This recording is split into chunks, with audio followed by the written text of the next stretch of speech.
Hey everybody, it's Josh. Have to excuse me. I'm a little bit sick today, but 2 weeks back into school and the daughter's already brought home some fun illness. It's nothing too bad though, so might be a little stuffy. But I wanted to talk today about worshiping false idols. And this does not mean what we might think it means. When I hear, or when most people hear worshiping false idols, we think like the Old Testament when they worshiped the idol Baal.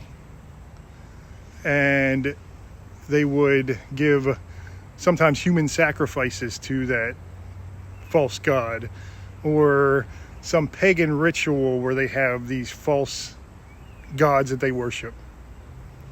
Obviously, that is a false idol.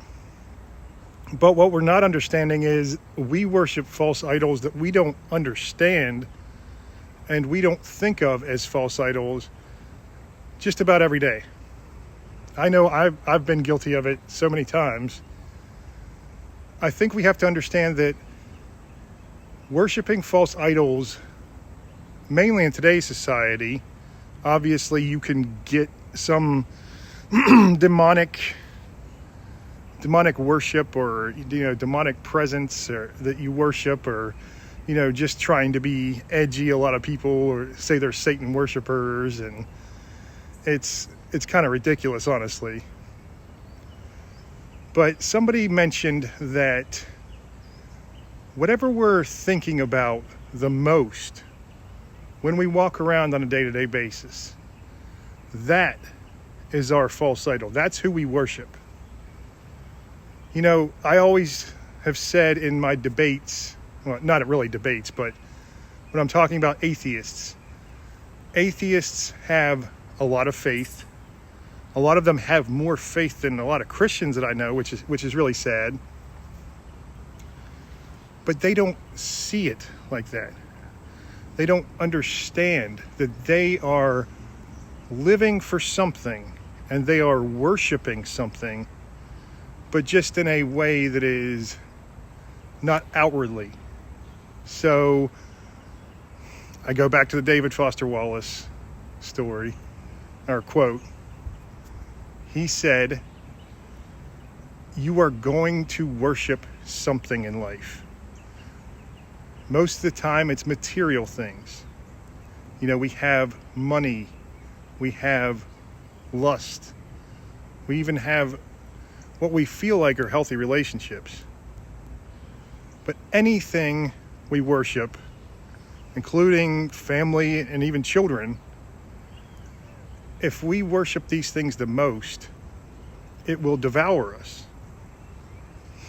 So let's say you walk around and the thing you think about the most is finding a boyfriend or girlfriend to be a husband or wife.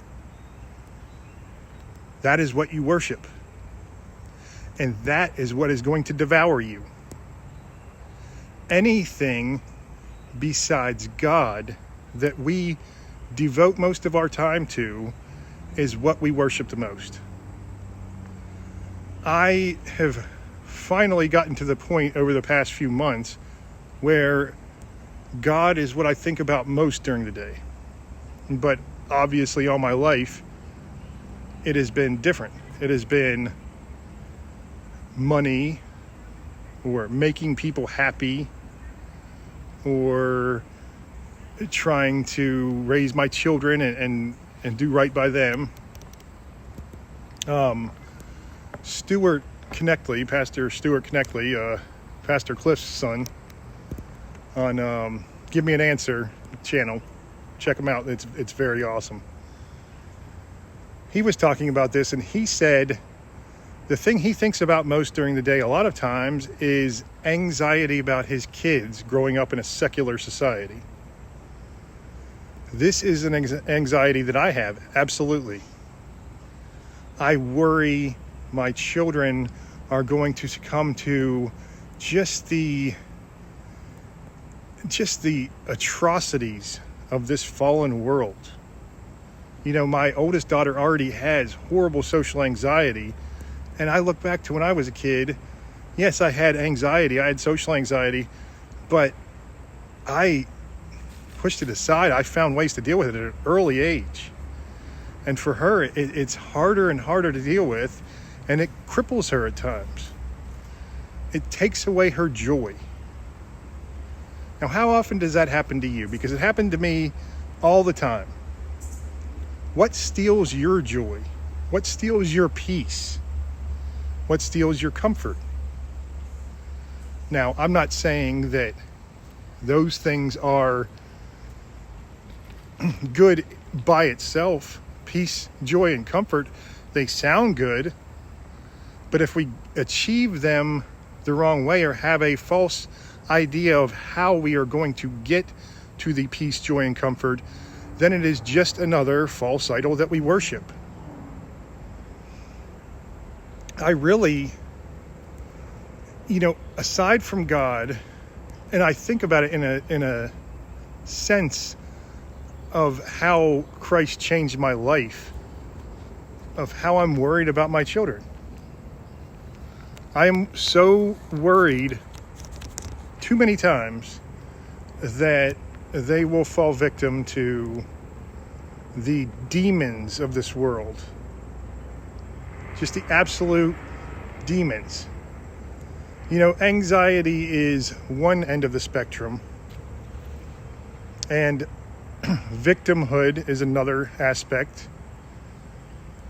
But a lot of times, even those who have that anxiety and the victimhood, we have pride. We worship our pride too much. Now, I was thinking about the song. I grew up for a while near Savannah, Georgia, and I went to college for a year, and a fun year, really fun year. That's all it lasted. In Georgia Southern. Almost every party that I went to, they would play the song, "The Devil Went Down to Georgia." Now, when listening to the lyrics of the song, it is about a great fiddle player, and the devil comes down and says, I'll bet you this golden fiddle that I'm a better fiddle player than you. But if you lose, the devil gets your soul. If you win, you get the shiny fiddle made of gold. So, of course, the guy, Johnny, he says, I'll take that. I know it's a sin. I'll take that bet, and you're going to regret, because I'm the best there's ever been. In the end, if you've heard the song, you know that Johnny wins the fiddle competition, and he gets the golden fiddle. Now, let's think about that. Did he really win? Because his pride, he knew it was a sin. His pride was so great that maybe the devil was just playing on that pride. Maybe that was his goal all along.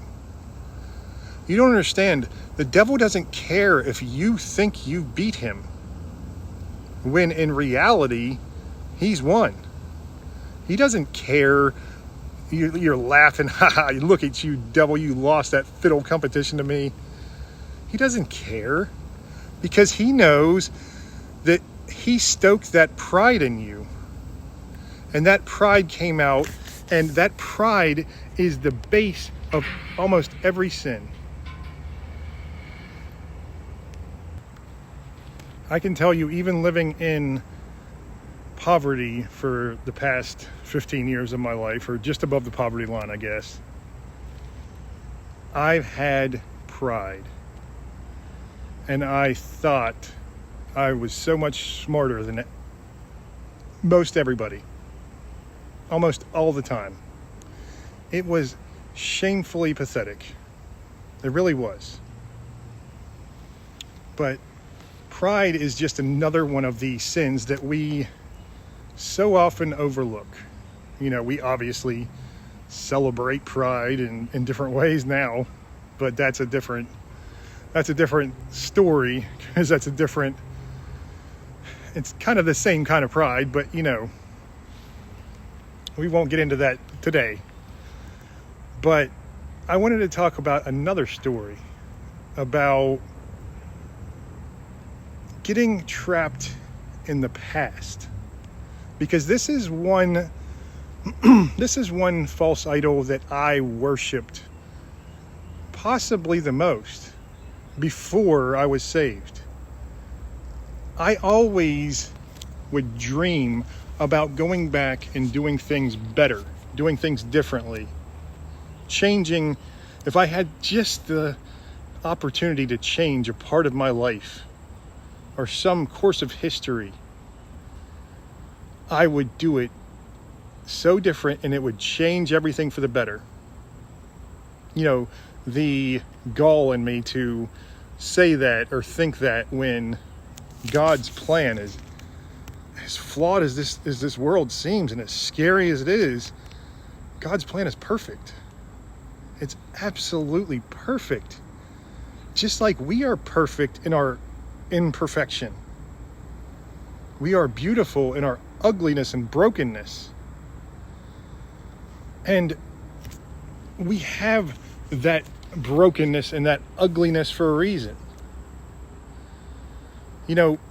For me, growing up, of course, I've always struggled with my weight. I was the fat kid.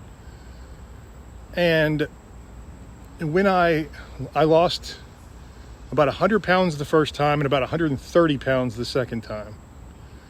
Both those times, I felt so amazing. I felt so fulfilled, and I was grateful. Now, compare that to, pretty much all of my closest friends. They never had to worry about their weight. They never once did. In fact, they were all in amazing shape, just straight out of the womb. And a lot of people are like that, I always was like, screw them, what are they? They never had to deal with this stuff. But think about, being the fat kid or being the ugly kid. Being the ugly kid's even worse. I'm not the greatest looking either, so I can tell you a little bit about that. Either one of those things, we say that's a curse. That is the absolute worst thing I can think of, is being the ugly kid or the fat kid, because we're stuck in that. No girls like me, no, I'm not popular, I have to do this and that. But God gives us these imperfections for a reason. They are hurdles they're adversity to overcome. They are something that makes us, we have to work harder at losing weight or, attracting the opposite sex. But you know what? That makes for a better person. I am so grateful that I didn't grow up, just as some fit guy like a lot of my friends did, some good looking guy, and all the girls like just fawned over me, and no matter what. I'm so grateful I didn't ever have to know how shallow that can be. And I have a couple friends dealing with this right now, and they are older, and now they're realizing all they've ever had was shallow relationships. And I feel bad for them, because they don't understand, because they themselves have treated women like some just, let's have a good time, then you're trash to me, then you're dead to me. It's not what a relationship should be. It's not working to, it's not loving the other person. Loving the other person is doing everything you can for their well-being, to make their lives better, to just honor them, help their safety and security. No matter what you want to say, working towards their well-being is what love, the act of showing love, truly is. And these friends never had to do that. And now they're wondering why they're single and alone in their middle ages. They're wondering why every relationship they get into, after a couple months, the honeymoon's over. It's like, get out. Okay, I'm done with you. I was having such a good time and getting so fulfilled by this relationship when we first met, and the sex was great, and that's about it. Because that's all they think it is. It's sad to not have that love. But then for the ugly or the fat kid who never learned how to overcome those things, how to, let's say you look like Steve Buscemi or something, and it's just a strange looking dude. I love that guy. He's a great actor and funny guy. Let's say you look like him, and what did he do? He is funny. He became funny. He became a great actor. He seems like he's very, very smart.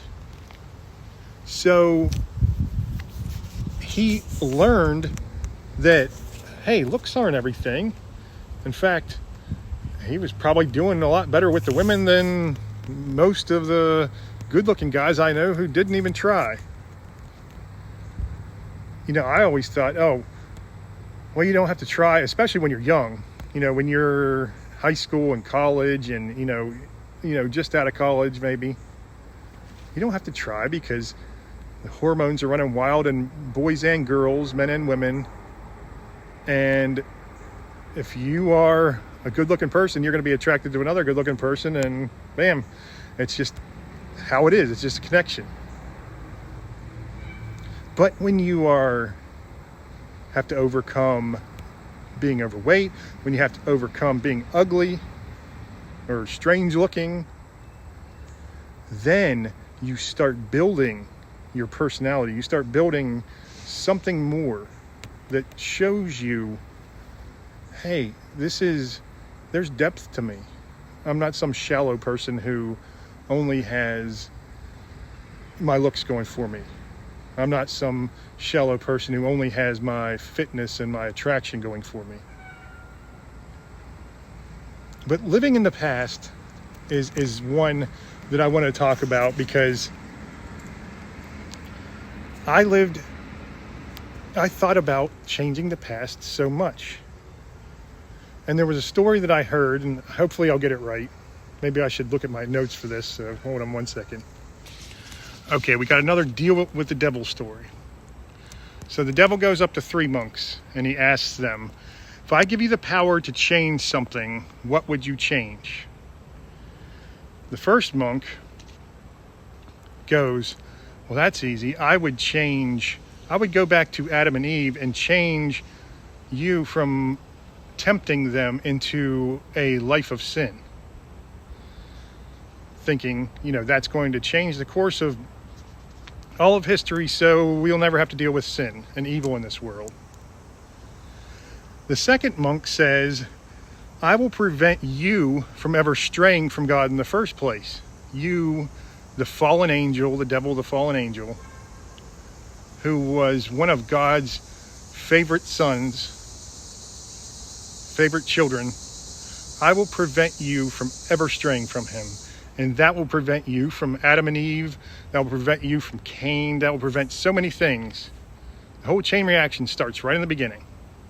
It's kind of like killing Hitler when he was a baby or something. So the third one, he sits and he's thinking, and he put some thought into it. And he says, I'm going to pray, Lord, deliver me from temptation of what might have been and what was not. And the other monks are like, well, when he says this, the devil goes screeching and screaming, and he runs away. The other monks are like, wow, what made you say that? Why do you react like this? And the third brother, the third monk, he said, only God has the power to change the past. The devil was not trying to prove our virtue, but trying to trap us in the past, so we may neglect the present, the only time that God gives us his grace and where we fulfill his will. Now, I like that story a lot. I honestly think that I get trapped in the past, and I noticed one of the biggest changes from when I was saved, as to my thinking at least. I used to always wonder what might have been and dream about what could be, winning the lottery or all these things, like all these fantastical things that I thought would change. When I was saved, I started thinking one time, this was like one of the first times I thought about it after I was saved. I was like, what would I change if I could go back in my life and change anything? Because there's so many things where I screwed up, and so many things. Oh man, I used to have so many regrets. And I was like, but I don't have any regrets anymore. I wouldn't change a thing, because me changing these things could completely alter the course of my spiritual path, my path to Christ. And that is the only thing that matters in my life anymore. So I would not change a thing. In fact, I am glad. I am glad for all the suffering I went through. I am thankful for all the pain and all of the adversity I had to learn to overcome. I am so thankful for it. And you know what? I'm even thankful for the present, where I'm in constant pain still my entire life. I'm always in back pain. I always have back pain. I always have leg pain. I get a little relief doing certain things where it's more tolerable than other times. But people, and lovely people, they would tell me, God's going to heal you. God's going to heal you. And I'm like, well, thank you very much. I really appreciate that. Or they're praying for God to heal me. I'm like, thank you so much. But you don't understand. I don't suffer. I use this pain that I have now as a reminder of the gifts in my life. And yes, I do sometimes have concerns about, I've got to get another surgery, another back surgery coming up, or, all these things. But, that's mainly when the darkness takes me, and there's times when obviously the pain is like, it drowns out almost everything else in my head. But usually I'm able to just push that aside and be like, Holy Spirit, heal my suffering. It's okay that I have the pain, but don't help me not suffer as much. And he does. Because changing the past and living in anxiety about the future, that is only going to bring you, that's a false idol. It's only going to bring you distress. It could wrap you up in a endless spiral into a bottomless pit. But you have to be on alert with this. You have to think, what am I thinking about the most when I walk around during the day?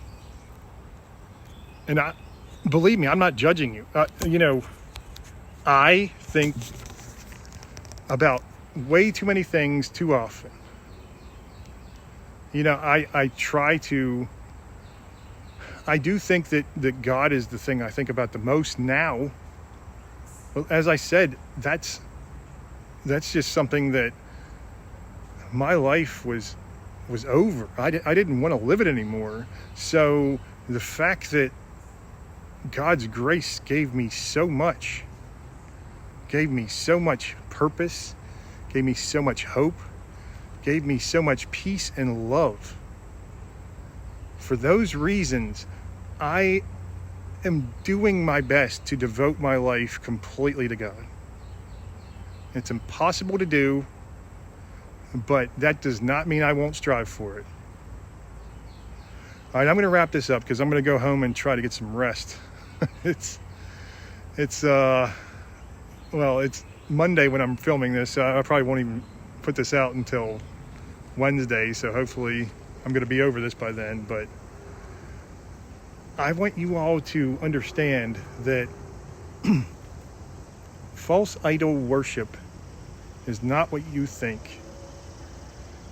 And don't feel ashamed about it. Don't feel bad about it, because we all think about so many things that we shouldn't be, or we have so much on our mind, and it pushes God out of our mind. Just try to be aware of this and try to think of things through the lens of God. Thank God, pray for God. If you are hurting for money, if you're really maybe in poverty or above the poverty line like me, ask God to give you guidance. He will make it so I haven't worried about money barely at all since almost the 2 years since my born again moment, the day I was born again. And those things are, the fact that I haven't worried about it is not because we all of a sudden are rich now. No. The fact that I don't worry about it is because I see that God gives me what I need. And the only time I usually worry about it is when my wife is so distressed about it. Like, oh man, we're gonna, we got to pay this or this. And I'm like, okay, so we'll pay it. If we don't have the money to pay it, then we'll find a way to get that money. Or worst case, we won't. And God will show us some other path. It's not the end of the world. It's not even close. I just hope that you guys don't fall trap into these demonic things. They might not seem demonic, but they are. The greed, the lust, the jealousy, it's all the devil trying to distract you. Okay, everybody, I love you all. God bless.